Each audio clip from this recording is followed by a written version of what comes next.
Bien, donc je vais poursuivre aujourd'hui ce panorama de la physique atomique et de l'optique que j'ai commencé donc, le 10 mars dernier.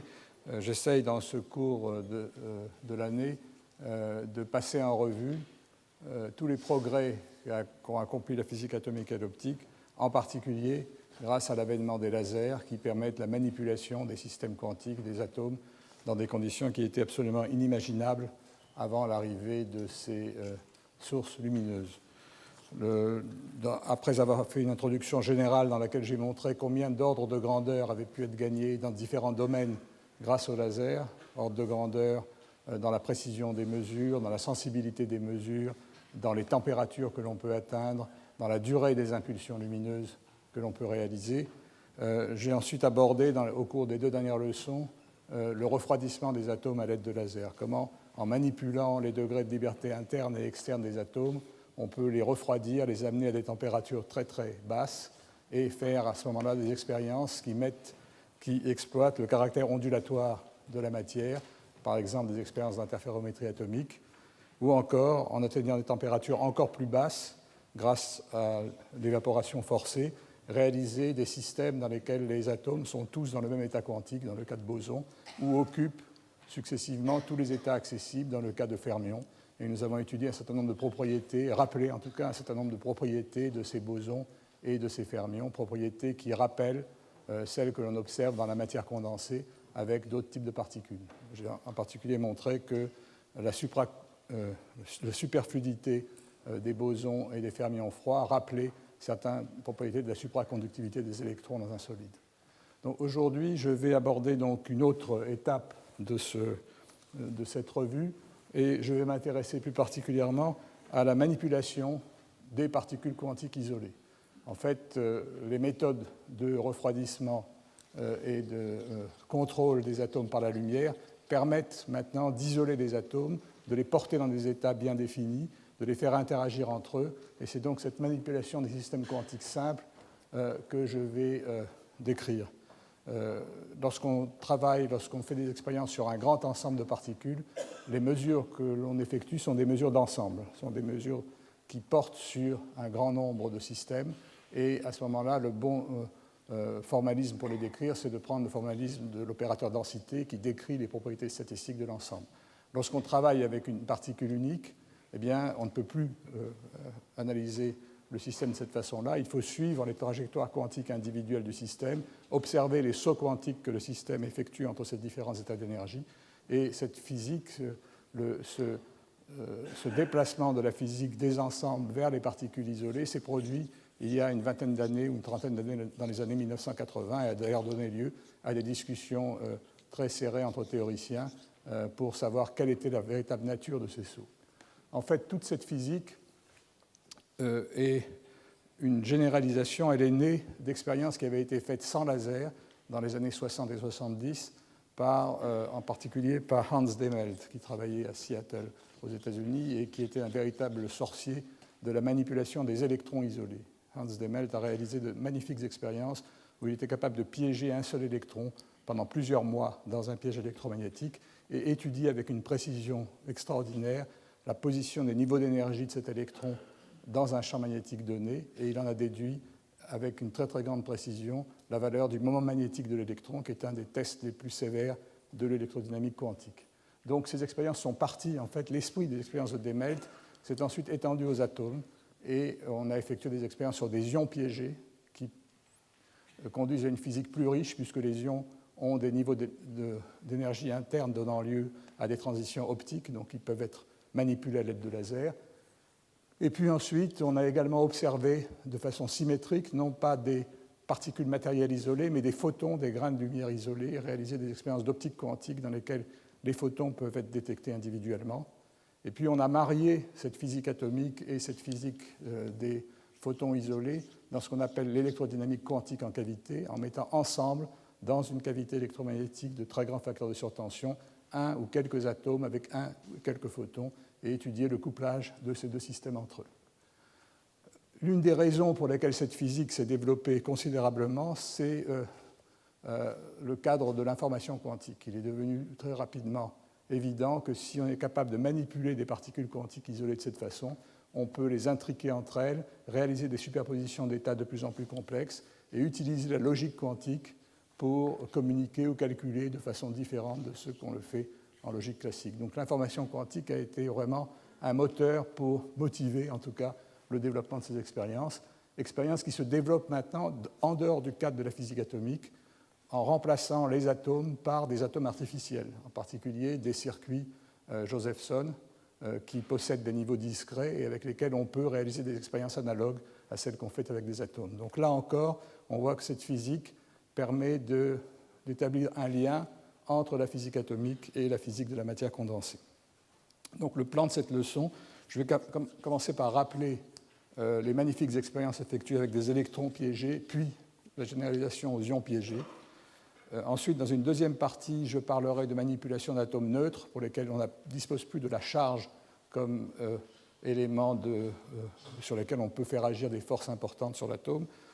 Ensuite, dans une troisième partie, je décrirai rapidement comment est-ce qu'on peut créer des photons optiques isolés et les propriétés quantiques spécifiques des photons individuels par rapport aux sources classiques. J'aborderai rapidement l'électrodynamique quantique en cavité ensuite, rapidement parce que cet aspect de la physique a fait l'objet de nombreux cours dans les années antérieures, et donc je rappellerai simplement les idées. Et enfin, je rappellerai rapidement aussi les idées principales sur l'information quantique, parce que là encore, c'était l'objet évidemment de tous les cours que j'ai faits dans les années antérieures. Donc commençons par électrons et ions piégés.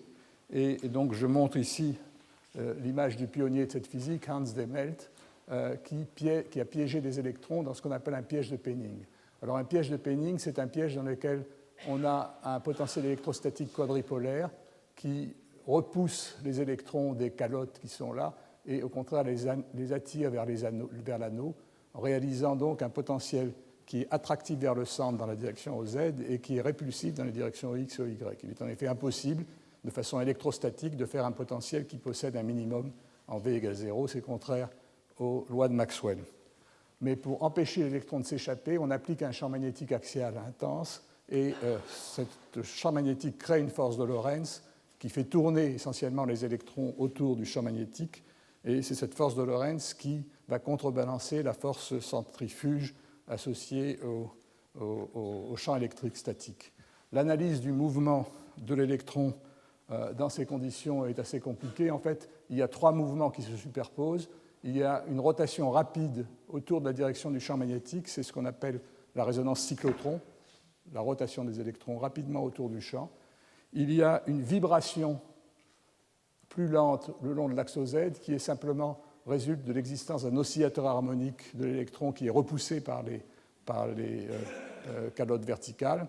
Et puis s'y ajoute un troisième mouvement de dérive lent qui est représenté ici, qui est ce qu'on appelle la précession magnétron et qui résulte de l'effet combiné du champ électrique et du champ magnétique sur le système. Cette résonance magnétron est très lente, on peut la contrôler en diminuant l'amplitude par des méthodes de résonance faisant agir sur l'électron des champs électromagnétiques qui sont résonnants soit avec la transition cyclotron, soit avec une transition de spin. Je n'en parlerai pas parce que cette précession magnétron ne joue pas de rôle ou joue un rôle perturbatif très faible et bien contrôlé sur l'évolution du système. Alors comment est-ce qu'on détecte ces électrons? On n'a pas de lumière, le système est incapable d'absorber ou d'émettre de la lumière visible, mais on se sert de la résonance axiale. La vibration verticale de l'électron entraîne l'apparition de charges images dans les deux calottes, et lorsque l'électron vibre, eh bien, il apparaît dans un circuit extérieur qui relie les calottes un courant oscillant, et l'amplitude de ce courant oscillant, qui peut être amplifié à l'aide d'amplificateurs à très bas bruit, l'amplitude de ce courant est proportionnelle au nombre d'électrons qui vibrent verticalement. Donc ce qu'on fait, c'est qu'on charge le piège, on envoie un jet d'électrons qui frappe une cathode, qui arrache des atomes à cette cathode. Donc on a un ensemble d'atomes et d'électrons, et certains atomes sont ionisés à l'intérieur du piège, et donc l'électron reste là. Et on ne sait pas combien on a d'électrons, mais on peut les compter. Et vous voyez ici apparaît un signal qui est proportionnel au nombre d'électrons piégés. Et vous voyez que ce nombre d'électrons piégés varie par saut discontinu lorsque les électrons s'échappent sous l'effet de collision avec le gaz résiduel. Et puis vous arrivez à une situation où il ne reste qu'un seul électron dans le piège. Ici, l'échelle de temps est de l'ordre de la centaine de secondes, donc là, vous voyez que cet électron est resté plusieurs minutes dans le piège, mais en améliorant les conditions de vide, Dehmelt est arrivé à des situations où il a pu garder un électron pendant plusieurs mois à l'intérieur de son piège et faire des expériences avec cet électron. Alors, quel type d'expérience? En fait, il s'agit d'essayer de mesurer ce qu'on appelle le rapport gyromagnétique anormal de l'électron, de mesurer le moment magnétique de l'électron. J'ai représenté ici l'énergie dans le champ magnétique B d'un électron. Alors, il y a deux nombres quantiques qui sont importants. Le nombre quantique petit n, qui est le nombre quantique de rotation cyclotron. Le mouvement cyclotron est analogue au mouvement d'un oscillateur harmonique, donc il y a des niveaux d'énergie discrets, n égale 0, 1, 2, 3, etc. Et puis, il y a également le spin de l'électron. Et j'ai classé en bleu les états qui correspondent au spin pointant vers le bas, et en rouge les états du spin pointant vers le haut.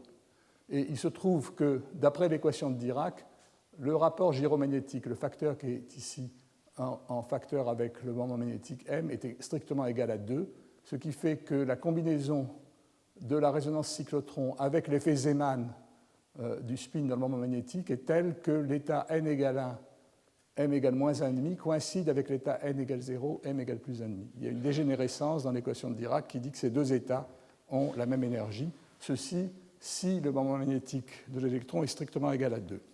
Or, il se trouve, d'après l'électrodynamique quantique, que la valeur du moment gyromagnétique n'est pas strictement égale à 2, et donc il y a une levée de dégénérescence entre ces états, levée de dégénérescence que j'ai ici considérablement exagérée. En fait, cette distance est environ 1000 fois plus petite que la distance correspondant à la résonance cyclotron.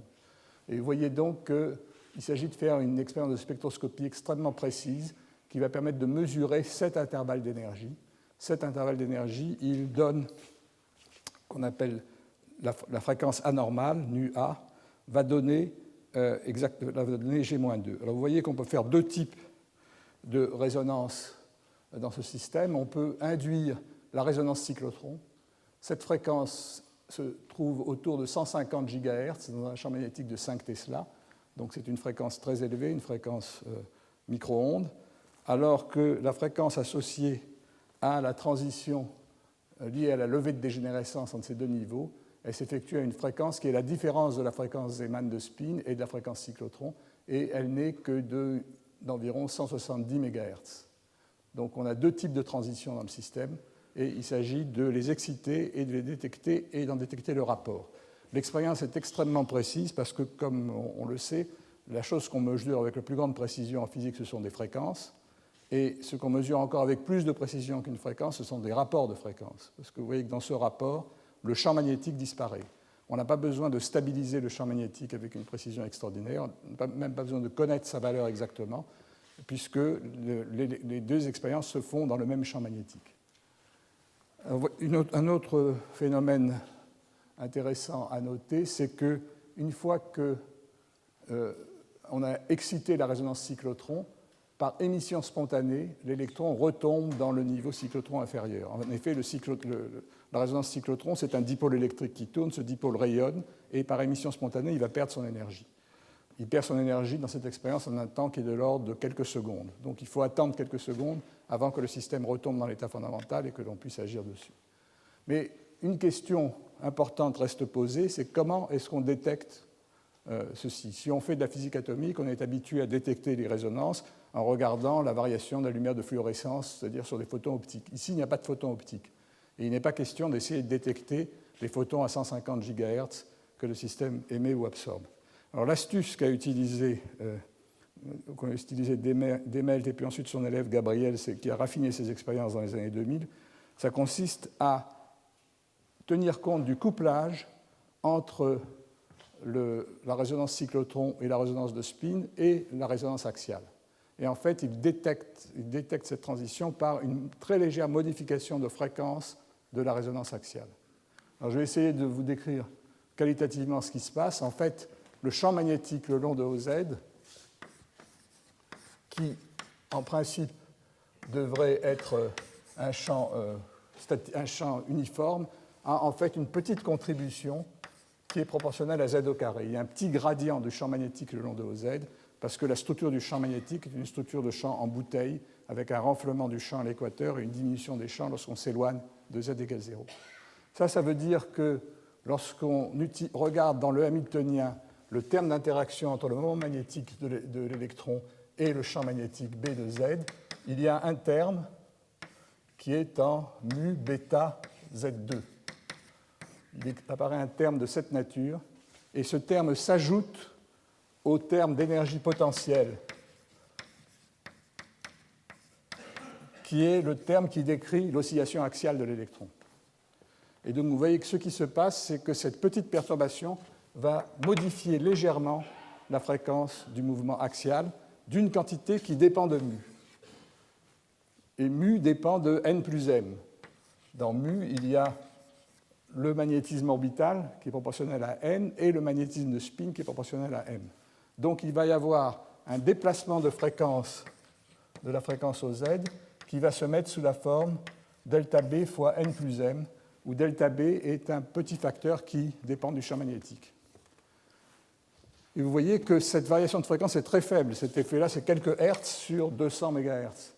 Mais on peut mesurer avec une très grande précision la fréquence d'oscillation de l'électron. C'est un oscillateur très stable qui est couplé à un circuit extérieur.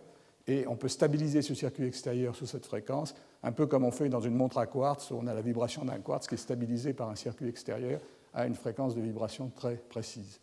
Donc l'expérience est effectuée de la façon suivante. On regarde ce qui se passe qu'est-ce qui va se passer lorsque le spin va basculer, par exemple, lorsqu'on va aller de l'état, on va induire cette transition. Dans un premier temps, il ne se passe rien parce que n plus m reste constant. Vous voyez, sur cette transition-là, n diminue d'une unité et n augmente d'une unité et m diminue d'une unité. Donc n plus m ne change pas, mais au bout de 1 ou 2 secondes, le système qui est dans l'état n égale 1 tombe dans n égale 0, et à ce moment-là, delta n est égal à moins 1, et il y a une variation brutale de la fréquence de l'oscillation axiale. Et vous voyez comment ça se manifeste. Si vous mesurez la fréquence de l'oscillation axiale, il ne se passe rien, et puis après un délai de quelques secondes, on voit une diminution de la fréquence axiale. Alors comment est-ce qu'on mesure cela? On effectue des expériences en séquence, on applique pendant un certain temps le champ de radiofréquence qui induit cette transition, puis on l'éteint et on regarde la fréquence axiale. Et puis on recommence et on regarde l'histogramme des fréquences d'oscillation axiale lorsqu'on varie la fréquence qui excite la transition, et on observe ce genre de signal. Donc c'est un signal d'observation de taux de saut quantique dans un système pour un électron isolé. De la même façon, si on excite la transition cyclotron, qu'est-ce qui va se passer? Eh bien, lorsqu'on va passer de n égale 0 à n égale 1, la fréquence du mouvement axial, à cause de ce terme-là, va augmenter légèrement. Elle va rester plus grande jusqu'au moment où, par émission spontanée, le système va retomber. Donc vous allez avoir cette fois-ci un créneau dans la fréquence axiale qui va augmenter et diminuer. Et en mesurant le taux d'apparition de ces créneaux en fonction de la fréquence appliquée, on mesure la transition autour de la fréquence cyclotron et on l'enregistre. Et on fait le rapport des deux. Bon, j'ai décrit uniquement le principe de l'expérience. Le résultat donne une précision absolument fantastique. C'est un des résultats les plus précis des mesures en physique. Donc vous voyez que G sur 2 est égal à 1 plus quelque chose qui est de l'ordre d'un millième. Et en fait, la mesure est faite avec une précision de 0,28 parts par trillion. Donc une part par trillion, c'est 10-12. Donc vous voyez que c'est une mesure qui a une précision de l'ordre de 2-10-13. Et je n'ai pas tenu compte, évidemment, de tas d'effets qui sont importants et qu'il faut corriger. À partir de là, on peut utiliser cette formule en se servant des lois de l'électrodynamique quantique qui donnent G-2 en fonction de alpha, et on obtient une valeur de alpha, ou de l'inverse de alpha, avec une précision énorme également, de 3-10-10. Alors, c'était donc une expérience de très grande précision. Je n'ai pas dit qu'elle... En fait, elle est sensible à des tas d'autres effets. Elle est sensible à des effets relativistes. Cet électron qui tourne sur son cercle, il est très lent par rapport à la vitesse de la lumière.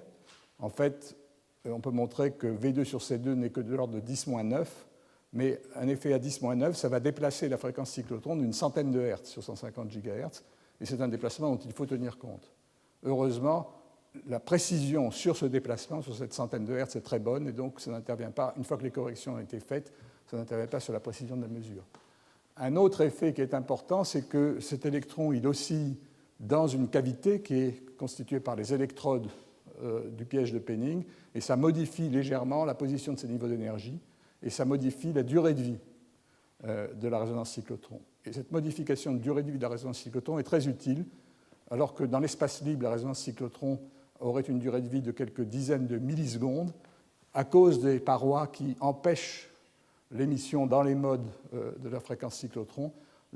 Ces états n égale 1 ont une durée de vie de plusieurs secondes, ce qui explique la longueur des signaux que je vous ai montrés tout à l'heure. Mais ça veut dire aussi qu'avant de refaire une mesure, il faut attendre plusieurs secondes que le système se remette à l'équilibre. Ces expériences nécessitent également une très bonne constance du champ magnétique parce qu'on fait les mesures en séquence et il faut être sûr que le champ magnétique ne varie pas dans le temps. Donc ils ont fait ces expériences à Harvard pendant la nuit lorsque le métro ne fonctionnait pas. Mais ce sont vraiment des expériences héroïques de très très grande précision. Puisque j'y suis, je vais vous citer également des expériences analogues qui permettent de faire la spectroscopie de masse de différents éléments. Vous voyez que l'idée est toujours la même. Si vous chargez dans un piège des ions de variétés différentes et que vous mesurez le rapport de leur fréquence cyclotron, vous avez immédiatement le rapport de masse des éléments. Et c'est ainsi en particulier qu'un groupe à MIT a mesuré avec une très grande précision la masse des atomes d'alcalin à partir d'expériences faites sur des ions. Voilà donc la masse de l'atome de césium telle qu'elle résulte de ces expériences. Et en fait, pour faire ces expériences, on met dans le piège à la fois l'élément alcalin dont on veut mesurer la masse et puis des molécules étalons, qui sont des molécules très simples, CO2, C5H6+, qui sont des molécules formées de carbone et d'hydrogène dont la masse est bien connue. Donc on rapporte la masse des atomes alcalins à des masses de référence. Je voudrais préciser également que ces méthodes de piégeage et d'études dans un piège de Penning de particules chargées simples ont été généralisées aux positrons, aux antiprotons, qui sont formés dans des accélérateurs de particules, et elles sont utilisées pour former de l'antihydrogène. C'est-à-dire qu'on piège des positrons et des antiprotons et on modifie la structure du piège pour les mettre ensemble et pour obtenir des états liés d'antiprotons et de positrons. Et le groupe de Gabriel, ceux qui conclut ces magnifiques expériences, s'intéresse également donc à la physique de l'antimatière et en particulier de voir si les fréquences de résonance de l'antihydrogène, les fréquences sont les mêmes que celles de l'hydrogène. Donc je conclurai ça en disant que ces expériences utilisent des méthodes extrêmement sensibles de détection, mais ces méthodes sont quand même moins sensibles que celles que l'on a lorsqu'on utilise des lasers, parce qu'avec des lasers, on transpose l'information sur des photons de très haute fréquence qui sont très faciles à détecter, qui transportent beaucoup d'énergie. Et donc toute cette physique qui est extrêmement subtile et délicate et qui demande des montages électroniques à très basse température avec des amplificateurs de très bas bruit et qui demandent vraiment des connaissances très, très approfondies en électronique deviennent plus simples à faire lorsqu'on s'adresse à des ions qui ont des niveaux d'énergie optique. Donc je passe maintenant à la manipulation laser d'ions piégés. On peut le faire avec des pièges de Penning, mais on le fait également et surtout avec ce qu'on appelle un piège de pôle. Alors, le piège de pôle est un piège dans lequel il n'y a plus de champ magnétique. On se contente d'appliquer un potentiel quadrupolaire aux atomes, mais comme je vous l'ai dit, si le potentiel quadrupolaire est statique, les électrons vont être liés dans la direction verticale et ils vont s'échapper dans la direction horizontale. Alors l'astuce consiste à appliquer un potentiel non pas statique, mais un potentiel oscillant, qui fait que les électrons vont avoir, dans certaines conditions, un régime stable dans lequel ils vont être piégés. C'est-à-dire qu'ils vont avoir tendance, pendant une partie du cycle, à s'échapper, et puis lorsque les champs électriques se retournent, ils reviennent vers le centre du piège. Le mouvement des électrons dans ce piège obéit à des équations différentielles que l'on sait résoudre, et on peut, dans certaines conditions, forcer les ions à rester très près du centre du piège, et au voisinage du centre du piège, l'approximation d'un piège harmonique statique est très bonne. Donc je vais négliger les problèmes de micromotion, les problèmes qui sont liés donc à l'existence de plusieurs types de mouvements, comme dans le piège de Penning, et me contenter de décrire ce qui se passe au voisinage du centre du piège. Donc nous avons chargé ce piège avec des atomes, et ces ions piégés peuvent être excités par de la lumière laser. Cette lumière laser va fluorescer, vous pouvez collecter cette lumière avec une lentille de microscope et la regarder à l'œil ou sur une plaque photographique.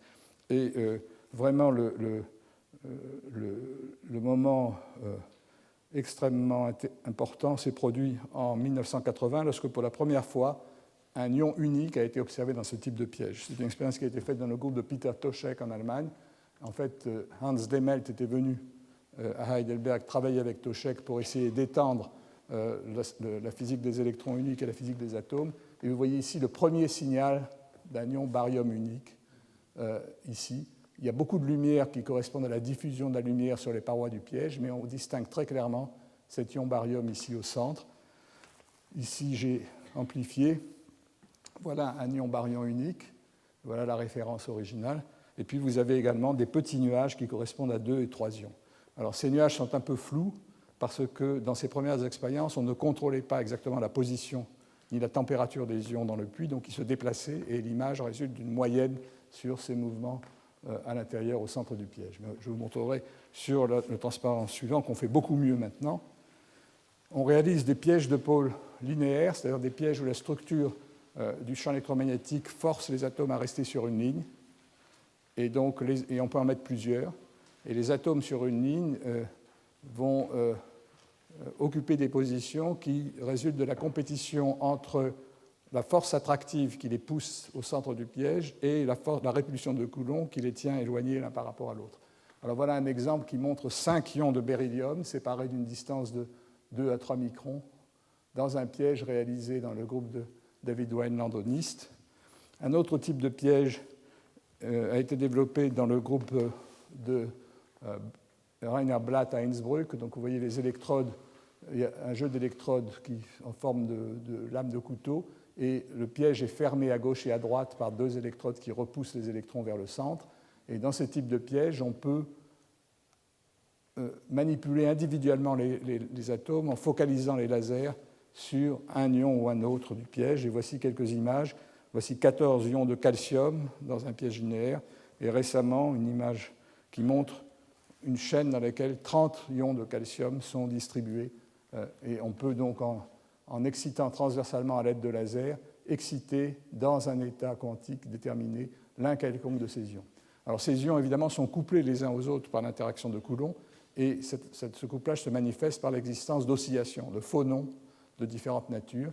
Et il y a par exemple un mode de phonon qui est le mode du centre de masse où tous les phonons vibrent ensemble, et puis il y a des modes accordéon, et puis il y a toutes sortes de modes qui tous ont des fréquences différentes, et on peut donc, du fait qu'ils ont des fréquences différentes, exciter sélectivement ou refroidir sélectivement les modes les uns après les autres.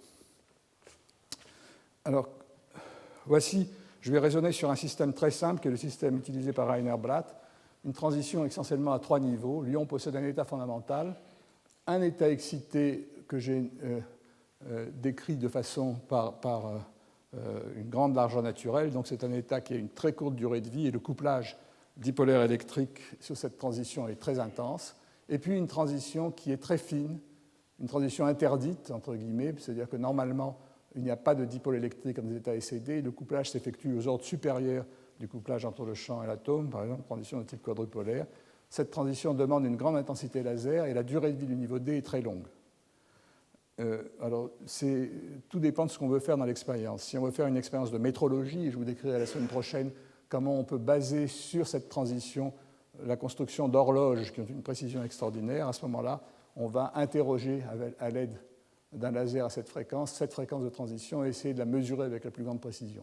Dans d'autres cas, et c'est ce dont je vais parler aujourd'hui, ces 2 niveaux SED qui ont une longue durée de vie servent d'état de base d'un bit logique, d'un qubit, et on manipule le système dans les superpositions de ces états pour intriquer les qubits entre eux.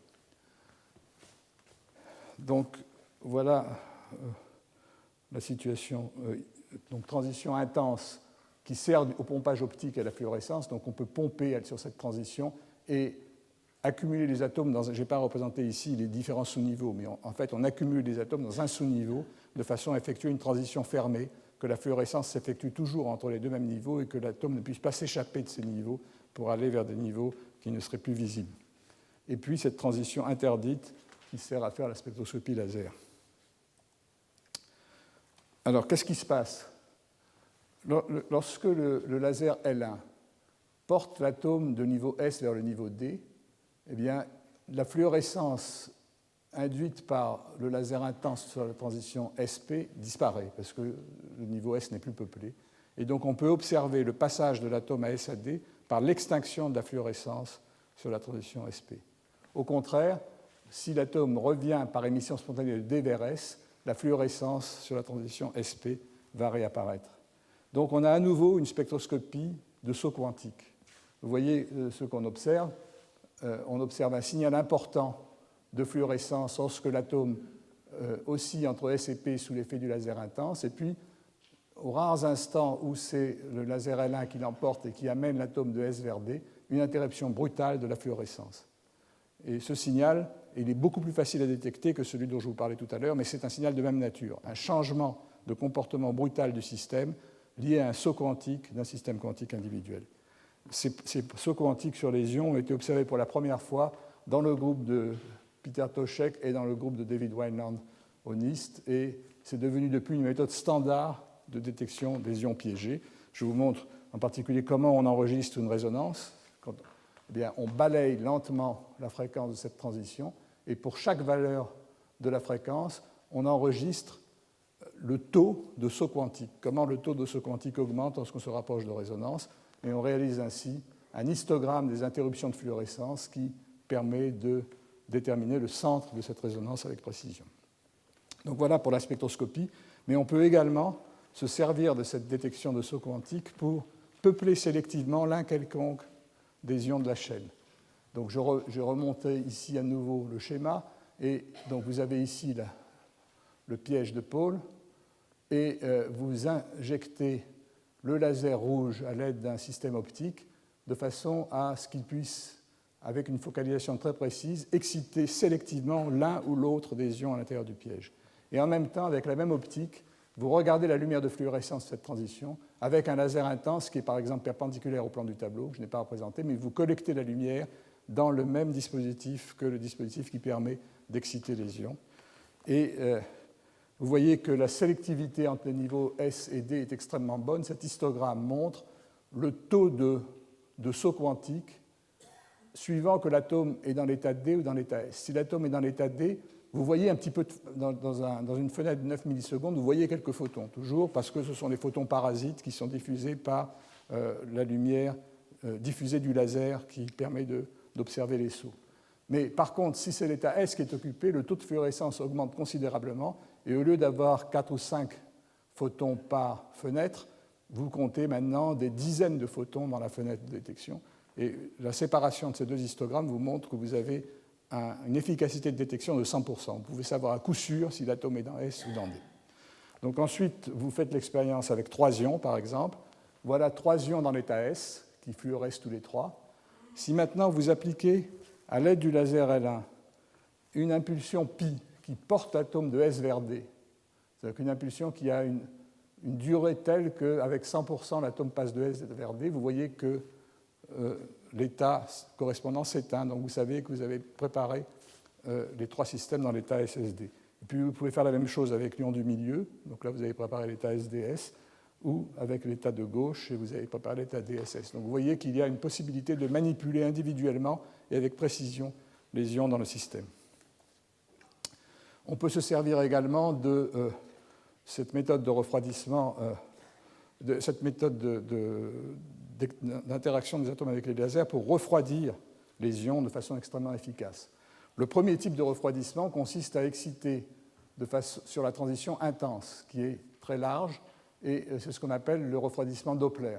En fait, vous voyez que la géométrie, l'ion oscille dans cette direction, vous l'excitez avec un laser qui est décalé vers le rouge, donc là je reviens des idées dont je parlais les semaines dernières. Donc lorsque l'ion se dirige vers le laser, l'effet Doppler va le mettre en résonance et donc il va être freiné, alors que s'il va dans l'autre direction, l'effet Doppler va l'amener encore plus loin de résonance. Donc vous vous trouvez dans une situation où cette structure-là va toujours ralentir les atomes pendant une partie du cycle et ne pas avoir d'effet pendant l'autre. Donc l'atome se refroidit et la température limite, c'est la température de Doppler, H bar gamma sur K Boltzmann. Et comme gamma, la largeur de l'état excité, est très grande devant la fréquence d'oscillation dans le piège, vous voyez que ce mécanisme de refroidissement conduit à des nombres de phonons très grands devant 1. C'est-à-dire que vous éliminez un grand nombre de phonons, mais il en reste plusieurs, et donc vous n'êtes pas dans l'état fondamental du piège. Si vous voulez aller dans l'état fondamental du piège, il faut faire ce qu'on appelle le refroidissement par bande latérale, ce qu'on appelle le sideband cooling. Et ce sideband cooling, il est très facile à comprendre et expliquer. Vous avez donc le piège harmonique lorsque l'ion est dans l'état S, et puis le piège harmonique avec une énergie plus grande lorsque l'ion est dans l'état D. Vous appliquez un laser L1 dont la fréquence connecte l'état S avec n phonons à l'état D avec n-1 phonons. Donc il s'agit d'une fréquence un peu plus petite que la fréquence de résonance.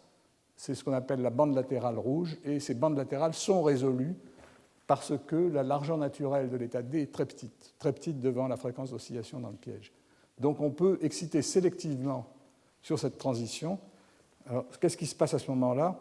Une fois que l'atome est dans l'état D, on ne va pas attendre qu'il retombe par émission spontanée, parce que ça met beaucoup de temps. On applique un autre laser qui l'amène dans l'état P, à partir duquel il retombe très vite dans l'état S. Et la cascade de refroidissement est montrée ici. Vous avez n+1 phonons, vous en absorbez un, vous passez dans l'état D, ensuite vous absorbez un photon du laser L2, vous tombez dans l'état fondamental. Ce processus-là ne change pas n, donc vous repartez maintenant de n, et puis vous allez à n-1, et ainsi de suite. Et ainsi, par cascade, au bout de quelques dizaines de cycles de ce genre, vous tombez dans l'état fondamental. À partir de là, vous ne pouvez pas aller plus bas, et donc la bande latérale rouge a une intensité qui tend vers 0. Et donc en mesurant le déséquilibre des deux bandes latérales, vous pouvez mesurer la température et voir lorsque l'atome est porté vraiment dans l'état fondamental du piège. Et là, j'ai décrit ce qui se passait pour un seul ion, mais on peut le faire pour des chaînes d'ions et appliquer ce mécanisme de refroidissement pour les différents modes d'oscillation d'une chaîne, et donc ramener tous les ions dans l'état fondamental de vibration sur l'ensemble des modes. Alors, ça vous indique facilement ce qu'on peut faire avec des atomes ionisés. Si on veut travailler sur des atomes neutres, on ne dispose pas évidemment des mêmes moyens puisqu'il n'y a pas de charge pour retenir les atomes, et donc à ce moment-là, il faut faire intervenir les forces optiques, et en particulier la force dipolaire qui agit non pas sur la charge, mais sur le dipôle induit sur l'atome. Et ces forces dipolaires, je les ai décrites en détail il y a 15 jours. Alors comment est-ce qu'on piège un atome? La méthode générale, c'est qu'on part d'un piège magnéto-optique ou d'une mélasse optique, c'est-à-dire qu'on éclaire les atomes avec 6 faisceaux décalés vers le rouge. Ça vous concentre les atomes au centre du piège sur un volume de quelques millimètres cubes. Ces atomes sont lents, ils ont une température de l'ordre du micro-Kelvin. Et puis ensuite, on applique brusquement un laser fortement décalé vers le rouge, très très loin de résonance, que l'on focalise très fortement. Donc on crée des forces dipolaires qui attirent l'atome au maximum du champ électromagnétique au centre de cette structure, et on réalise ce qu'on appelle une pince optique ou un atomic tweezer, c'est-à-dire une structure de champ électromagnétique qui va forcer l'atome à rester en ce point. Et si on déplace ce point de focalisation en agissant sur des miroirs, par exemple, on va pouvoir déplacer cet atome d'un point à un autre. Et nous avons décrit dans les cours des années antérieures, je vous ai montré comment on pouvait amener deux atomes à une distance bien définie l'un par rapport à l'autre. Et par exemple, en portant ces atomes dans des niveaux de Rydberg, à étudier en fonction de la distance des atomes comment varie la force de Van der Waals d'interaction entre les atomes. Donc on peut faire de la physique atomique en manipulant la position des atomes avec précision. Une autre façon, un autre type d'expérience peut se faire avec des pièges périodiques. Vous réalisez une structure de laser qui crée des pièges périodiques à 1, 2 ou 3 dimensions. Dans chacun de ces pièges, vous avez des atomes et vous pouvez manipuler individuellement ces atomes à l'aide de faisceaux laser focalisés qui vont venir chercher chaque atome et agir sur lui. Ce qui est remarquable, c'est qu'en général, dans ces pièges, vous ne pouvez détecter qu'un seul atome, et il n'y aura jamais plus d'un atome dans le piège, ceci parce que si vous en avez plusieurs, la lumière de détection, la lumière que vous allez utiliser pour voir les atomes fluorescer, va les perturber et va expulser les atomes du piège. Alors, vous voyez ici le montage expérimental qui est utilisé pour ces expériences. Vous avez ici le piège magnéto-optique. En rouge, vous avez le faisceau de lumière intense largement décalé en fréquence qui crée un point focal. Et puis, vous regardez à l'aide de la même optique, mais utilisée en sens inverse, et ici une lame dichroïque qui permet de séparer la lumière fortement désaccordée de la lumière de fluorescence, vous regardez, soit sur une caméra CCD, soit sur un détecteur, la lumière de fluorescence de la motte. Donc, par exemple, vous pouvez, une fois que vous avez piégé un atome, vous éteignez le piège magnéto-optique, vous faites ce que vous voulez, puis vous rallumez ensuite le piège magnéto-optique pour voir s'il reste un atome dans le piège. Et ce qu'on constate dans ce genre d'expérience, c'est qu'en général, le piège contient ou zéro ou un atome. Parce que s'il y a deux atomes, lorsque vous allez allumer la lumière de détection, cette lumière est quasi résonante pour les atomes, elle va porter les atomes dans des niveaux excités, et ces niveaux excités ne sont plus piégés par le champ électromagnétique. Donc, cette collision assistée par laser va expulser les paires d'atomes, et vous allez vous retrouver avec zéro atome. Si vous avez un nombre impair d'atomes, il en restera un qui n'aura pas subi ce type de collision. Alors, ceci, ça se voit de façon extrêmement claire dans une expérience. Vous voyez ici un histogramme qui montre les taux de comptage pendant un temps donné, disons une dizaine de millisecondes, sans piège et avec piège. Donc, la courbe en violet montre le taux de comptage sans piège, c'est-à-dire qu'on n'allume pas le laser rouge, on regarde simplement en un point la lumière de fluorescence, il n'y a pas de piège, donc il n'y a pas d'atome. Vous voyez un signal néanmoins assez important qui correspond à un faible taux de comptage, moins de 40 photons dans la fenêtre de 10 millisecondes. Ça, c'est le taux de comptage, le bruit, le fait qu'il y a de la lumière parasite qui arrive sur votre détecteur. Mais quand vous allumez le piège, vous voyez que ce signal change considérablement. Vous avez maintenant deux pics. Le pic à 0 diminue. Ça veut dire que vous avez toujours la probabilité d'avoir 0 atome dans le piège, mais vous avez en probabilité égale la probabilité d'observer un atome qui, lui, va diffuser 90 à 100 photons. Par contre, donc vous avez 0 atome ou un atome. Par contre, vous n'avez pas de pic à deux atomes. Les deux atomes ne sont pas là, donc vous avez vraiment 0 ou un atome. Une autre façon de le voir encore plus spectaculaire, c'est vraiment de faire l'image avec une caméra CCD. Vous voyez l'atome unique qui disparaît, qui réapparaît sous l'effet des collisions avec le gaz résiduel qui vont chasser les atomes du piège. Et vous voyez ce signal télégraphique qui indique que le nombre d'atomes détectés varie entre 0 et 1. Une autre expérience très jolie dont je voudrais parler en quelques minutes, c'est l'expérience du convoyeur d'atomes. Vous pouvez fabriquer une onde stationnaire fortement décalée vers le rouge et qui est formée de deux lasers contrapropageants. Si l'un des lasers a une fréquence légèrement différente, cette onde stationnaire va se déplacer et vous allez pouvoir donc déplacer adiabatiquement des atomes piégés dans les nœuds de l'onde stationnaire vers la gauche ou vers la droite, et vous réalisez ainsi un convoyeur dans lequel vous pouvez mesurer la présence ou l'absence d'atomes. Vous pouvez aller plus loin si vous appliquez un gradient de champ magnétique, par exemple dans le cas de l'atome de césium, et que vous vous intéressez à une transition entre un niveau hyperfin de f égale 3 et un niveau hyperfin de f égale 4, vous voyez qu'en fonction de la position dans ce champ magnétique, vous allez pouvoir induire avec une micro-onde de fréquence donnée une transition à un endroit et pas à d'autres. Donc, par exemple, vous allez pouvoir faire la chose suivante. Vous avez ici 5 atomes. Vous allez pouvoir appliquer une micro-onde qui va faire une transition d'un niveau hyperfin à l'autre, à cet atome et à celui-là. Et une fois que la transition hyperfine a eu lieu, vous pouvez appliquer un laser qui est résonnant avec les atomes qui sont restés dans le niveau initial et les chasser du piège.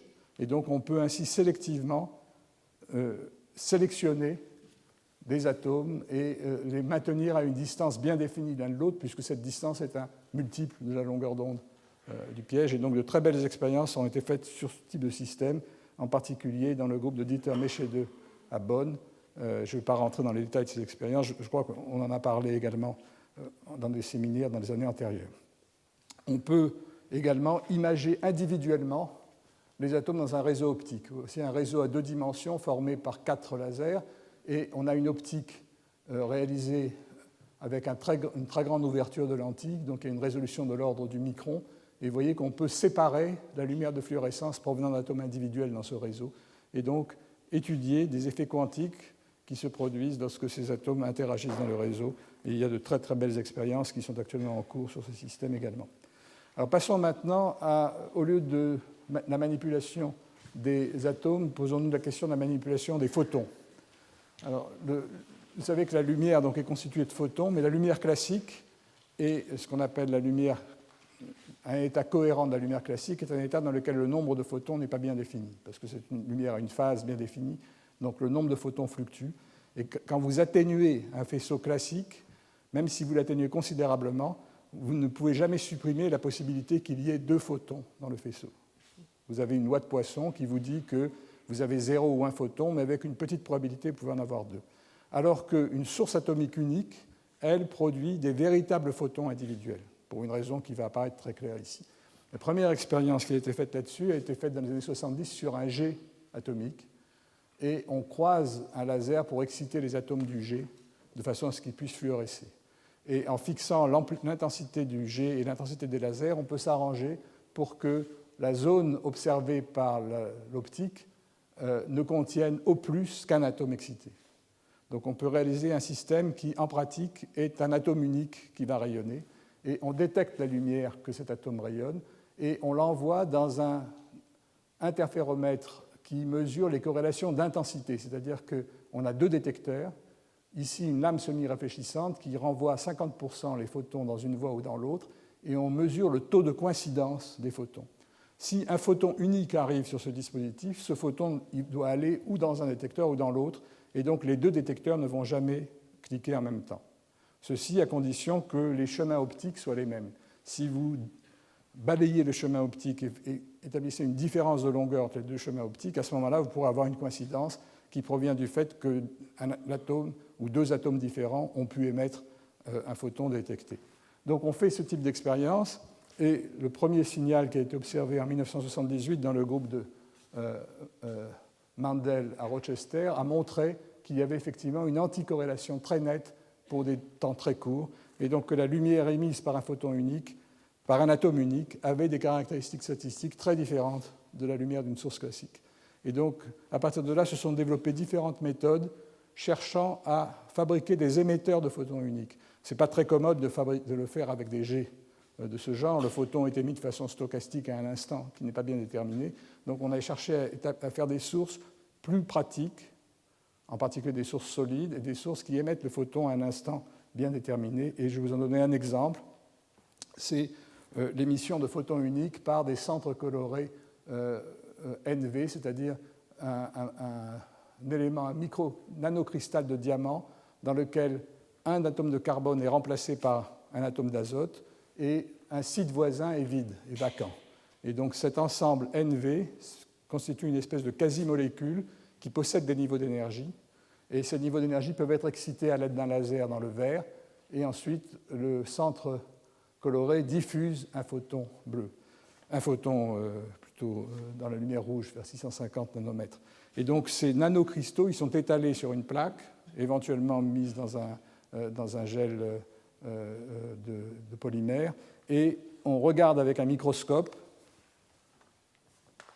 la plaque et on voit effectivement qu'il y a un certain nombre de centres colorés qui émettent de la lumière.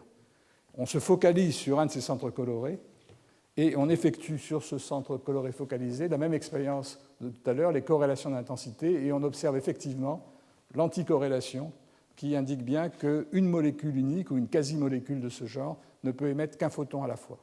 Et ces systèmes-là servent de source de photons uniques dans de nombreuses expériences qui ont été effectuées en particulier dans le groupe de Jean-François Roch à l'école normale à Cachan, et puis maintenant au laboratoire Aimé Cotton. Et donc c'est une possibilité. Une autre possibilité, c'est d'utiliser comme source de photons uniques des boîtes quantiques dans lesquelles le photon correspond à la recombinaison d'un électron et d'un trou de la boîte quantique. On peut également contrôler l'émission de photons dans ce cas. Une autre façon de fabriquer des photons uniques, c'est ce qu'on appelle des photons uniques annoncés. Il s'agit cette fois-ci d'utiliser un processus non linéaire.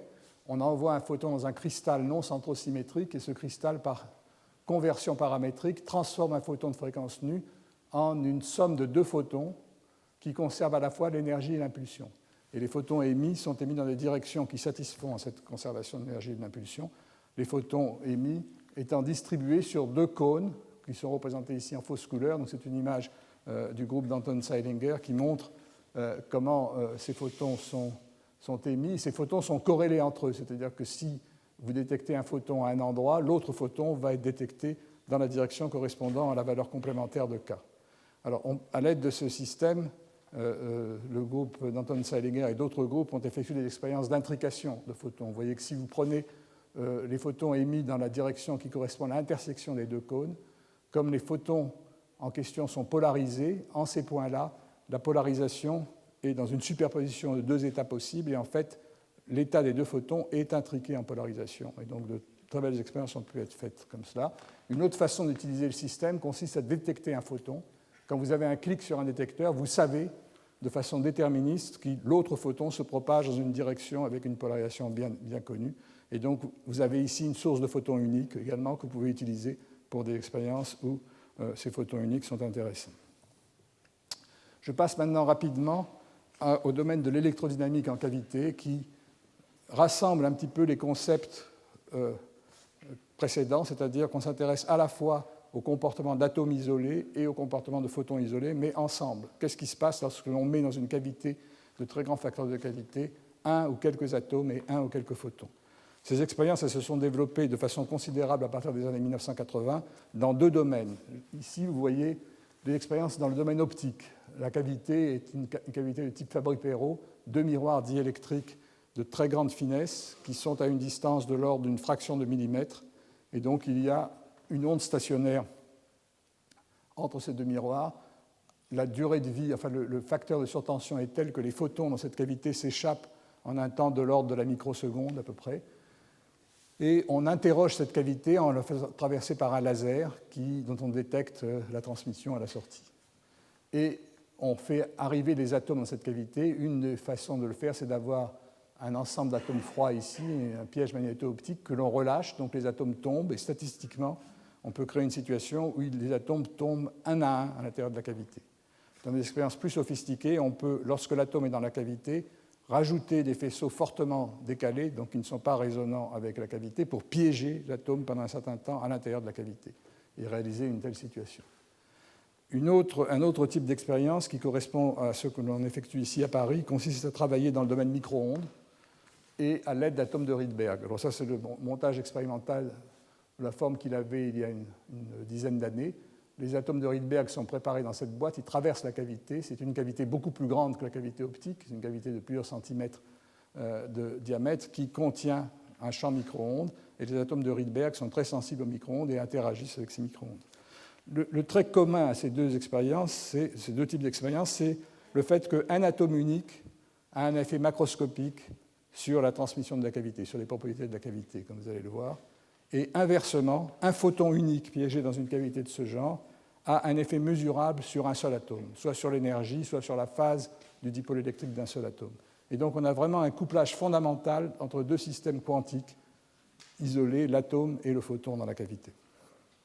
Alors, commençons par rappeler quelques expériences dans le domaine optique. Dans le domaine optique, une expérience fondamentale qui a été effectuée a consisté à mesurer le spectre de la cavité lorsqu'il y a un atome dedans. S'il n'y a pas d'atome dans la cavité, le spectre, c'est simplement une courbe de Lorentz qui indique que la transmission de la cavité est maximale lorsque le laser est en résonance avec le mode de la cavité. Mais si vous introduisez un atome dans la cavité, le système devient beaucoup plus compliqué.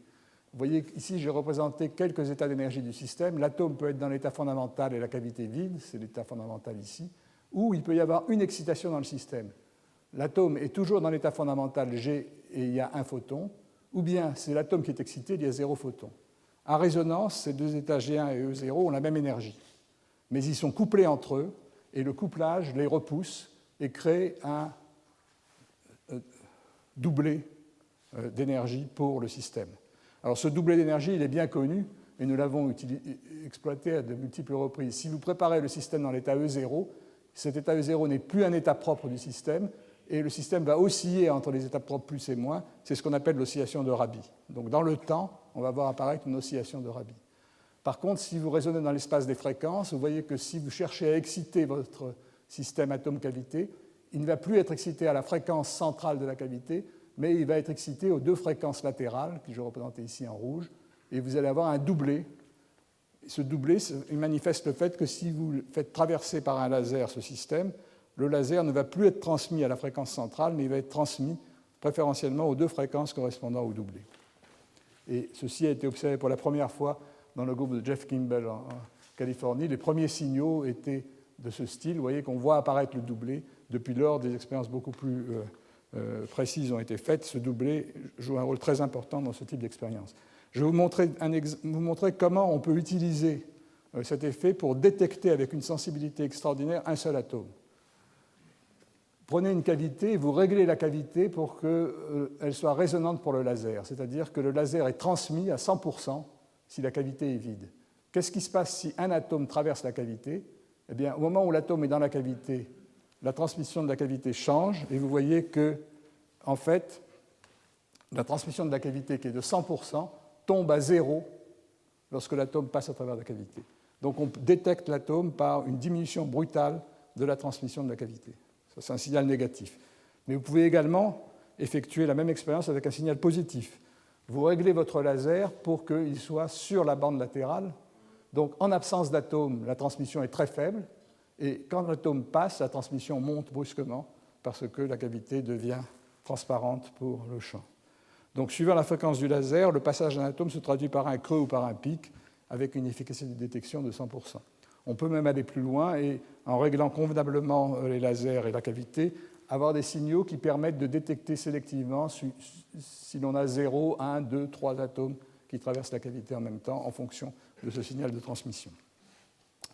Un autre effet que je voudrais décrire rapidement, c'est la possibilité d'utiliser ces effets de cavité pour émettre des photons uniques de façon déterministe. Alors là, l'expérience est en principe très simple. Vous avez un atome qui se trouve à l'intérieur de la cavité et cet atome n'est pas résonnant.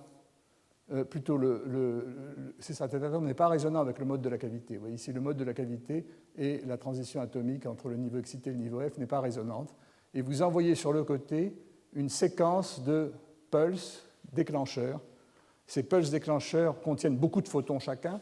Ils correspondent à la transition que j'indique ici.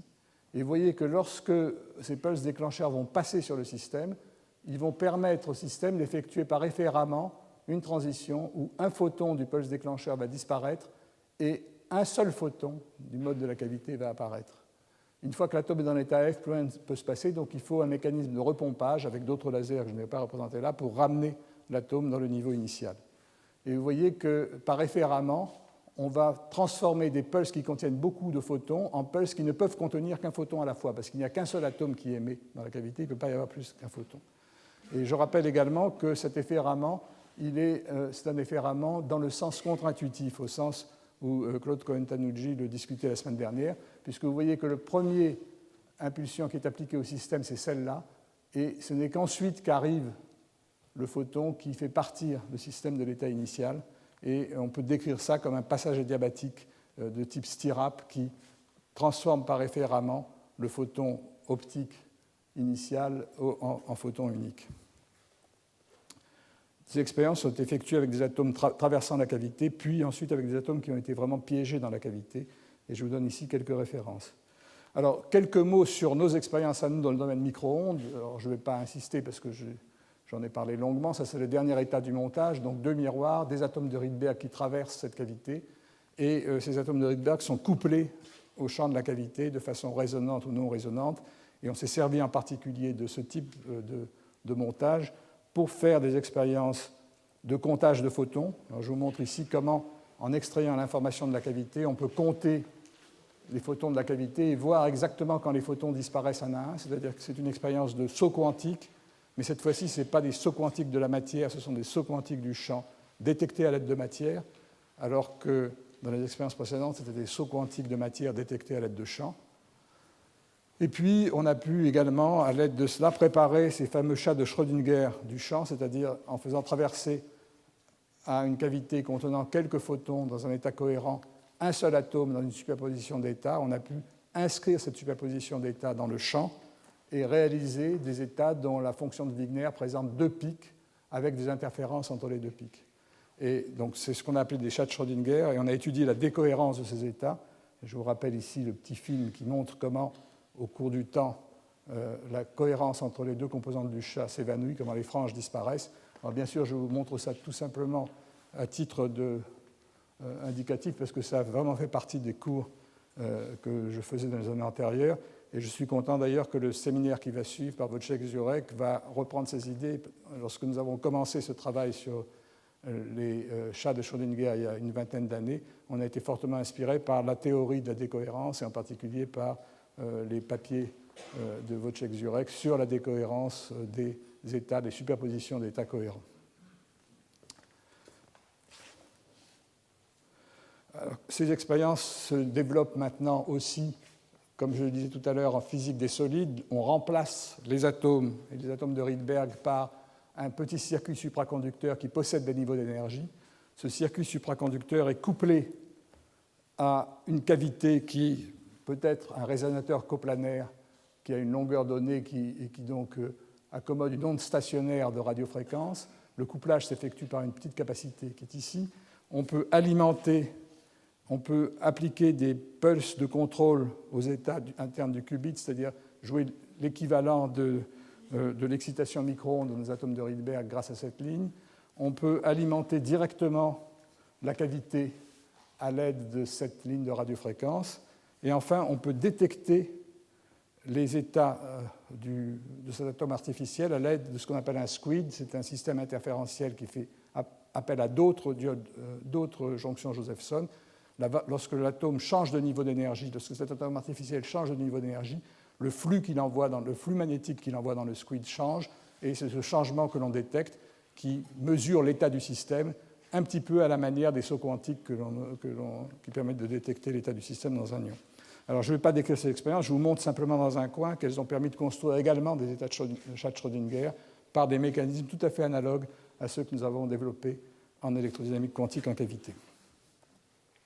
Alors, je termine maintenant. En quelques minutes, je voudrais aborder la dernière étape de cette leçon, qui est de faire un peu le lien entre ces manipulations d'objets quantiques isolés et l'information quantique. Il est clair que ce qui a été vraiment la motivation, en particulier la motivation pour obtenir des crédits, a été de justifier ces expériences en disant qu'en apprenant à manipuler ces systèmes quantiques, on apprend de façon profonde ce qu'est la logique quantique, avec l'espoir de pouvoir un jour l'utiliser. Les deux concepts qui sont essentiels dans ces expériences, c'est évidemment la notion de superposition d'états et la notion d'intrication. Alors l'intrication, je l'ai résumé un petit peu à part ce dessin très simple ici. Deux particules qui ont interagi entre elles se trouvent en général dans un état intriqué. État intriqué, ça veut dire qu'il y a une fonction d'onde pour l'ensemble, mais pas pour chacune des parties.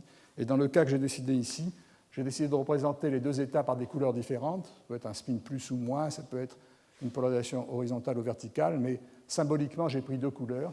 Et cet état, ça signifie que si vous mesurez la particule de gauche et que vous la trouvez dans l'état rouge, vous allez trouver la particule de droite également dans l'état rouge. Si vous mesurez la particule de gauche dans l'état bleu, vous allez la trouver dans l'état bleu. Ceci n'est pas tellement étonnant si les deux particules ont interagi et si elles sont très proches l'une de l'autre. Ce que nous dit la physique quantique, c'est que même si elles se séparent et qu'elles se trouvent à des distances très très importantes, ces corrélations se maintiennent. Et en particulier, on peut rendre cette distance très très grande. S'il s'agit de photons, on peut les envoyer à travers des fibres optiques et mesurer ces corrélations à des dizaines de kilomètres lorsque les particules sont séparées par des dizaines de kilomètres.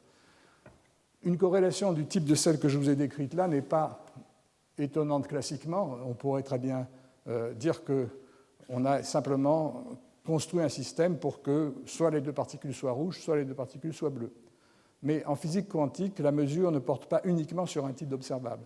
On peut mesurer la couleur, mais on peut également mesurer des observables dont les états propres sont des superpositions de couleurs. On peut se dire, je vais mesurer, savoir si la particule de gauche est dans l'état rouge plus bleu ou rouge moins bleu. Et qu'est-ce qui va arriver à ce moment-là à la particule de droite? Eh bien, ces corrélations que l'on observe pour les couleurs, on les observe également pour les superpositions de couleurs. Et c'est ça qui rend cette notion d'intrication extrêmement bizarre. En fait, Einstein et Podolsky et Rosen s'étaient posé cette question, et la réponse a été donnée par John Bell dans les années 60. Il a établi une inégalité sur les corrélations des résultats des mesures qui ne peut pas être, qui doit être absolument respectée si les corrélations sont de nature classique. Alors, qu'est-ce que j'appelle une corrélation de nature classique? C'est une corrélation dans laquelle les résultats des mesures sont déjà contenus dans les systèmes, simplement ils sont inconnus de nous. Et lorsqu'on fait la mesure, on révèle le résultat inconnu d'une mesure, mais le résultat qui préexiste à la mesure.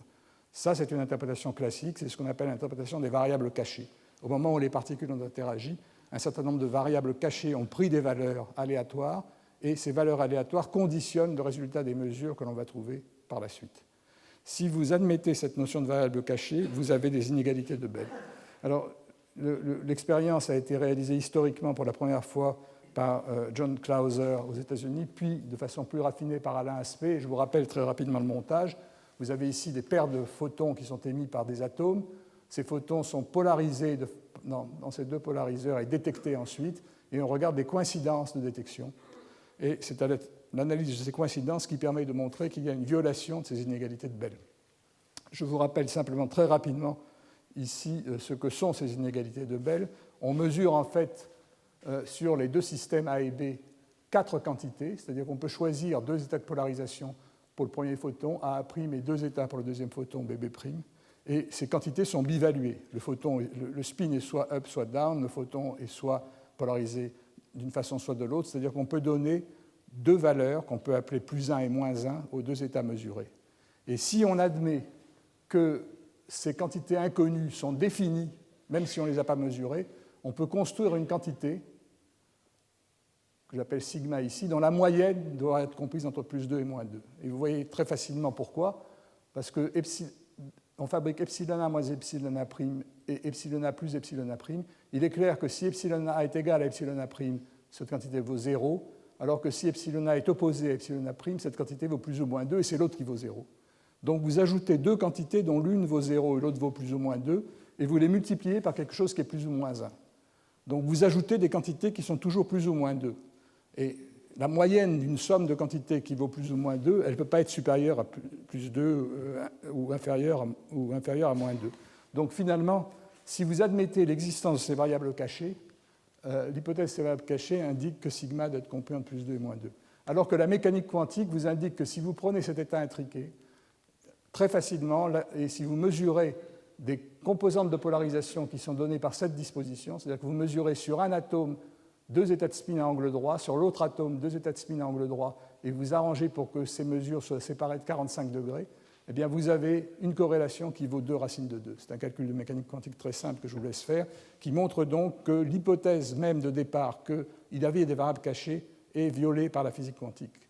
Et ça a une signification très profonde. L'expérience a été faite avec succès. Ça veut dire qu'on ne peut pas parler des résultats de la mesure avant que la mesure ne soit faite. Et ça veut dire que lorsque l'on effectue des mesures à 20 km de distance, par exemple, et qu'on obtient un résultat aléatoire à gauche, on va obtenir le même résultat aléatoire à droite, mais sans qu'aucune information n'ait pu se propager entre les deux, puisqu'il n'y avait pas de variable cachée. Ça veut dire que le hasard quantique est non local. C'est comme si on joue avec des dés séparés d'une grande distance et que ces dés vont toujours tomber sur la même face. Et c'est cela que Einstein n'aimait pas, c'est cette idée de non-localité du hasard. Et elle est pourtant satisfaite par la physique quantique. Alors ça permet en particulier de faire de la cryptographie. Il est clair que si 2 personnages échangent des particules de ce genre, ils vont obtenir les mêmes suites de 0 et de 1. Et comme cette suite de 0 et de 1 ne s'est pas propagée, puisqu'elle a été créée au moment de la mesure, aucun espion ne va pouvoir la voler, ne va pouvoir en profiter. Donc c'est la base même de la cryptographie. Là, je vous décris un modèle de cryptographie qui est dû à Arthur Eckert. Il y a eu d'autres propositions qui ont été faites, mais qui reviennent au même vis-à-vis de la non-violabilité de l'information. On peut également se servir de ces paires de particules intriquées à grande distance pour faire de la téléportation quantique. Peut-être que Anton Seiliger en parlera dans la conférence qu'il fait demain. Ce que je voudrais dire, c'est que ces expériences ont été faites dans de multiples laboratoires. Je vous montre ici le schéma d'une expérience qui a été faite à Genève dans le groupe de Nicolas Gisin, où il a créé une paire de photons à Genève, envoyé un photon à Bellevue et l'autre à Bernex, distance de plus de 10 km, et vérifié la violation des inégalités de Bell. Les expériences de violation des inégalités de Bell sur des photons se propageant dans l'espace libre vont être décrites par Anton Seiliger demain. Ce sont des expériences qui démontrent de façon évidente le caractère fondamentalement quantique et non local de la physique quantique. Alors je termine maintenant par l'information quantique, très rapidement. Qu'est-ce que c'est qu'une porte quantique? Une porte quantique, c'est un système qui couple 2 atomes, 2 photons, 2 qubits, 2 systèmes qui sont des systèmes à 2 niveaux, de façon conditionnelle. Le qubit que j'ai représenté en bleu, c'est le qubit contrôle, qui peut prendre des valeurs 0 et 1, et le qubit que j'ai représenté en rouge, c'est le qubit cible, qui peut prendre des valeurs 0 et 1. La porte la plus simple à laquelle vous puissiez penser, c'est celle-ci. Si le qubit contrôle est dans 0, il reste dans 0, il ne se passe rien sur le qubit cible. Si le qubit contrôle est dans 1, le qubit cible va acquérir une phase dans l'état 1. Il ne va rien se passer s'il est dans l'état 0, et puis il va changer de phase s'il est dans l'état 1. Il va acquérir la phase des puissances phi. Donc ça apparaît être une transformation très simple. Un changement de phase donne l'impression que c'est rien du tout, mais en fait, cette opération permet de faire de l'intrication. Si vous partez d'un qubit contrôle en superposition de 0 et de 1, et que vous lui appliquez, vous le mettez en contact avec le qubit cible, vous décomposez cette expression. Vous voyez que si le qubit contrôle est dans 0, le qubit cible reste dans 0 plus 1, mais si le qubit contrôle est dans l'état 1, le qubit cible va basculer de 0 plus 1 à 0 moins 1, et ça, c'est un état maximalement intriqué. C'est un état dans lequel chaque particule se trouve dans un état orthogonal, et on ne peut pas séparer cet état. C'est l'équivalent d'un état de Bell. Ce qu'on peut montrer, c'est qu'une fois qu'on a préparé ce type d'état, en y ajoutant des transformations unitaires agissant sur chacun des qubits indépendamment, on peut fabriquer n'importe quelle porte, en particulier la porte contrôle U, qui laisse le qubit contrôle invariant et applique l'opération unitaire U au qubit cible, si et seulement si le qubit contrôle est dans 1. Et si on combine de telles portes, on peut en principe réaliser n'importe quelle opération unitaire sur un ensemble de qubits. Alors ça fait partie des premiers cours que je vous ai faits dans le cadre de cette chaire il y a plusieurs années. Je montre maintenant très rapidement comment est-ce qu'on effectue en pratique ces opérations. Il faut agir donc de façon physique sur les qubits. La première porte quantique entre deux ions a été proposée par Sirac et Zoller au milieu des années 90, et son principe est extrêmement simple. Vous avez deux ions qui sont dans un piège. Les deux états du qubit de l'ion, c'est les états E et G. Et il y a un troisième état que j'appellerai l'état I, qui est un état auxiliaire, qui ne va pas être peuplé dans l'opération, mais qui va jouer un rôle très important pour appliquer une phase quantique au système. Les deux ions sont dans le même piège, c'est-à-dire qu'ils oscillent ensemble, et ils partagent les degrés de vibration, ils partagent le même mode de vibration. Pour coupler les deux ions, on commence par appliquer un pulse pi, c'est-à-dire un pulse qui va faire passer l'atome de l'état G à l'état E, l'atome numéro 1, mais sur la bande latérale rouge. C'est-à-dire que ce qui va se passer, c'est que si l'atome 1 est dans l'état E en présence de 0 photon, sous l'effet de l'interaction avec le laser, il va passer dans l'état G en émettant un phonon. Donc ce couplage-là, c'est un couplage qui n'est possible que si le système se trouve sur la bande latérale rouge. Je vous rappelle les niveaux d'énergie. Vous avez pour cet ion des niveaux d'énergie comme ceci, puis pour l'état excité, vous avez ceci. Si vous êtes dans E0 et que vous voulez aller dans G1, cette transition-là, c'est une transition de bande latérale rouge. Elle a une fréquence qui est inférieure à la fréquence nécessaire pour effectuer la transition. En faisant cela, vous voyez que vous avez transporté de l'information qui se trouvait dans l'atome 1, l'atome 1 est excité, sur le mode de vibration. Cette excitation est maintenant portée par le mode de vibration. Mais l'atome 2 est sensible à ce mode de vibration. Donc si maintenant, dans une deuxième étape, vous effectuez sur l'atome 2 une impulsion qui, cette fois-ci, va porter sur la transition entre l'état G et l'état I, vous allez pouvoir, et vous faites une transition 2π, c'est une transition qui ramène le système dans l'état initial, vous allez pouvoir imprimer une phase sur cet atome 2 conditionnée à l'existence du phonon que l'atome 1 a créé dans le système. Alors, vous avez un phonon dans le système. Dans la troisième étape, vous réattaquez l'atome 1 et vous faites disparaître ce phonon. Alors, je vous laisse faire les calculs, reprendre les calculs tels qu'ils sont faits là, mais finalement, ce qui se passe, c'est que ce phonon a servi de catalyseur pour permettre aux deux atomes de se parler et pour transférer donc une information d'un atome sur l'autre qui conduit à une intrication, parce que le résultat final, c'est qu'un seul des quatre états, dans le cas où les deux atomes sont dans l'état E, a pris la phase π. Donc on a créé de cette façon une porte de phase. Cette porte de phase a été décrite par Sirac et Zoller. Elle a été réalisée pour la première fois sous cette forme dans le groupe de Rainer Blatt à Innsbruck.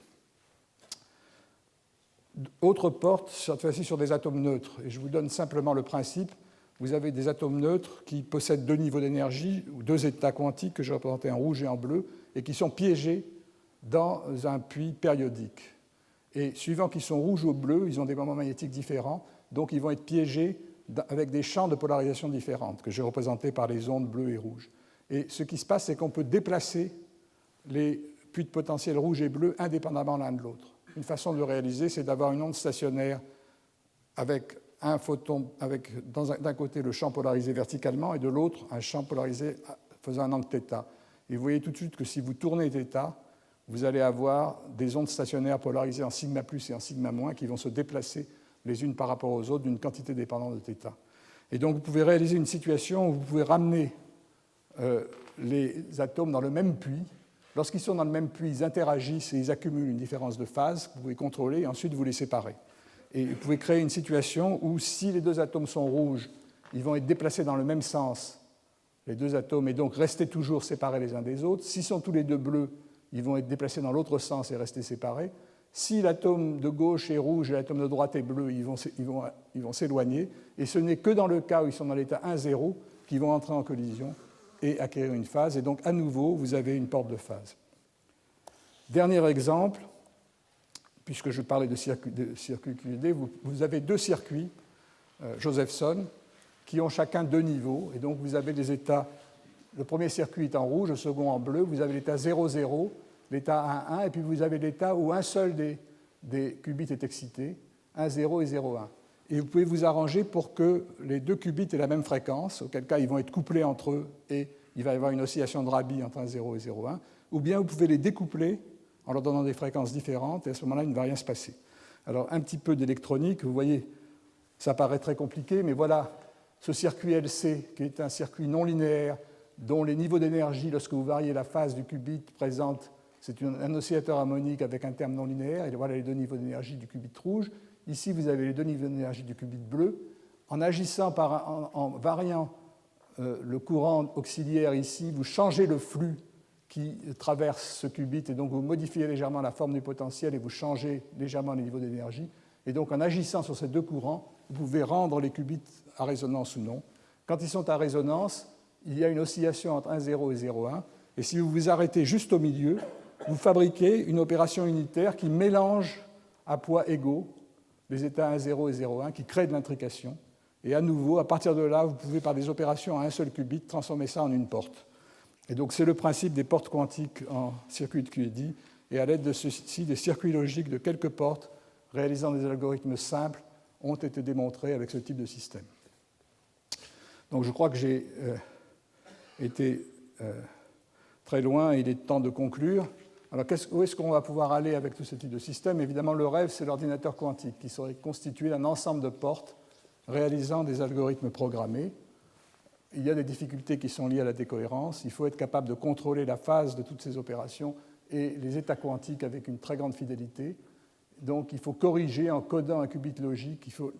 Un qubit logique doit être codé en fait dans un grand nombre de qubits physiques, de façon à ce qu'il s'il se produit un phénomène de décohérence, on puisse le répertorier, l'observer et le corriger sur le système. Donc il y a beaucoup de théories autour de cela. Il y a de nombreux problèmes non résolus. Ce qui paraît plus réaliste pour l'instant, l'alternative plus réaliste, c'est la simulation quantique, c'est-à-dire fabriquer des systèmes, soit avec des ensembles d'atomes froids dans des réseaux, soit avec des lignes d'ions piégées, chaque atome ou chaque ion étant équivalent d'un spin, d'un système à deux niveaux, et fabriquer des Hamiltoniens artificiels qui couplent ces atomes de façon bien contrôlée. Et on réalise ainsi des situations qui sont analogues à des situations qu'on trouve en physique réelle, en physique de la matière condensée, mais avec un jeu sur les paramètres beaucoup plus riche. On peut par exemple, par résonance de Feshbach, changer l'interaction entre deux atomes, on peut changer l'interaction entre deux ions également, et on a de très nombreuses expériences qui sont effectuées sur des systèmes à une, deux ou trois dimensions. Dans le cas d'atomes neutres froids, j'en ai parlé la semaine dernière, le problème c'est que les atomes n'ont pas de charge et donc il semble a priori difficile de réaliser des situations où interviennent des champs de jauge comme des champs magnétiques, voire des effets liés à la force de Lorentz. Mais on peut fabriquer des pseudo-forces de Lorentz en jouant sur le fait que les atomes subissent des forces lumineuses, et si on applique un champ électromagnétique lumineux qui a le bon gradient de phase et le bon gradient d'intensité, on peut réaliser des Hamiltoniens artificiels qui rappellent l'Hamiltonien d'une particule dans un champ magnétique. Et des expériences de ce genre sont actuellement réalisées. On peut également s'arranger pour que les atomes suivent de façon adiabatique les états habillés dans ces champs de gradients contrôlés, et ils acquièrent à ce moment-là une phase qu'on appelle la phase de Berry, et on peut faire des expériences qui rappellent l'expérience d'Aharonov-Bohm effectuée sur des particules chargées. Enfin, il y a toute une physique extrêmement riche qui se développe actuellement, et cette physique fait en particulier l'objet des cours de Jean Dalibard qui va commencer dans quelques semaines. J'ai illustré cette dernière image par cette figure qui est prise d'un groupe qui travaille en Suisse, qui fait une expérience sur des fermions froids, chaque fermion pouvant occuper 2 états, et donc c'est un type d'expérience qui permet d'étudier différents phénomènes liés au magnétisme quantique. Donc je vais arrêter là. On va s'arrêter pour un petit quart d'heure avant le séminaire de Wojciech-Zurek. Je voudrais vous dire donc que la semaine prochaine, j'aborderai donc le 5e chapitre qui va porter sur, je l'ai appelé passion de la précision, mesure précise du temps. Je vais vous montrer comment le développement des lasers et le développement de la physique atomique au cours des 50 dernières années a permis de mesurer le temps avec une précision extraordinaire. Je vous montrerai que les progrès sur la mesure du temps au cours des 6 derniers siècles, c'est-à-dire depuis les premières horloges du Moyen-Âge jusqu'aux horloges à quartz d'avant les lasers, ont été de 6 ordres de grandeur, alors que depuis l'invention des lasers, nous avons fait 10 ordres de grandeur de plus en progrès. Autrement dit, les 50 dernières années ont été beaucoup plus fructueuses en termes de précision des horloges que les 6 siècles qui avaient précédé, et c'est encore un témoignage du caractère extraordinaire apporté par les lasers à la physique précise. Bon, je vous remercie, et donc on reprend dans un quart d'heure.